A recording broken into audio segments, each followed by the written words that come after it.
Uskabasio manchomo origereria muraibwe kiama ya DCP musikiriga Gachagua niko bono arure nkwana yaye kubwatikana no kurobekana kukwayenekiwa dikoya Hamisi eikiga asamo chiri bitabo byoborendi ase ogotayenekia kopayenekeria abananchi oborendi nabo igwansoko gwaseraria okuurwa busogo cherro gwegati yabaonchoria hanemo na bakuru sorongo rwa Mount Kenya niko bona atebire wizara yoborendi bwa imeyense niko yabegete emeroberio yari gochia kwenekia bunane chikoba wacherra baonchore kurwa sorongo rwe gendo kirete rwesokia na gukanya basaya nemo no kurwa sensemeyo tibaye sokia sokurobekanoko Peter,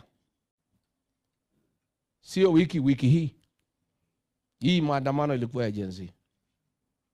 Huyu Ruto na Murkomen walikuwa wamepangia sisi mabaya sana watu ya Mlima Kenya. Na mimi nataka nishukuru watu ya Mlima Kenya.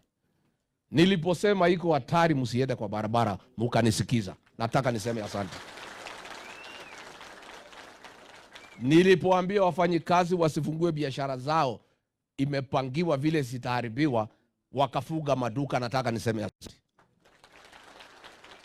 Nilipoambia wafanyabiashara waandike vijana walinde mali yao, wakaandika vijana wakalinde mali yao, nataka niseme asante. Nilipoomba watoto wetu wa Gen Z wakae nyumbani, wakanisikiza, nataka niseme asante. Huyu William Ruto na Kipchumba Murkomen walikuwa wamepangia sisi vibaya sana. Walikuwa wamepanga karibu watu 10,000 wauawe hapa Mlimani. Walikuwa wametaka kuharibu biashara zetu zote. Ati ndio sisi tumuinamie, tuinue mkono. Ati ndio jamii niketishe chini, iniambie Rigathi, huyu Ruto atatumaliza kama jamii. Wachana na yeye, aendelee miaka ingine 5.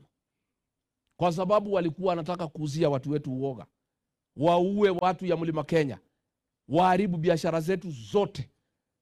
To intimidate the community. To sell fear.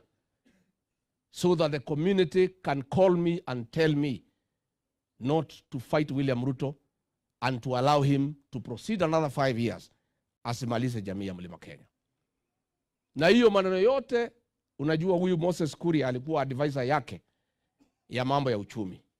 Akajifanya ametoka kazi, akabadilishwa kazi.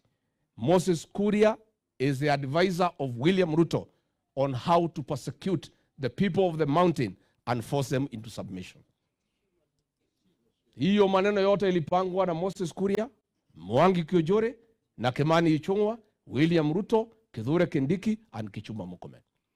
Na kulikuwa na shida, watu wangu. Mimi nataka nishukuru Mwenyezi Mungu.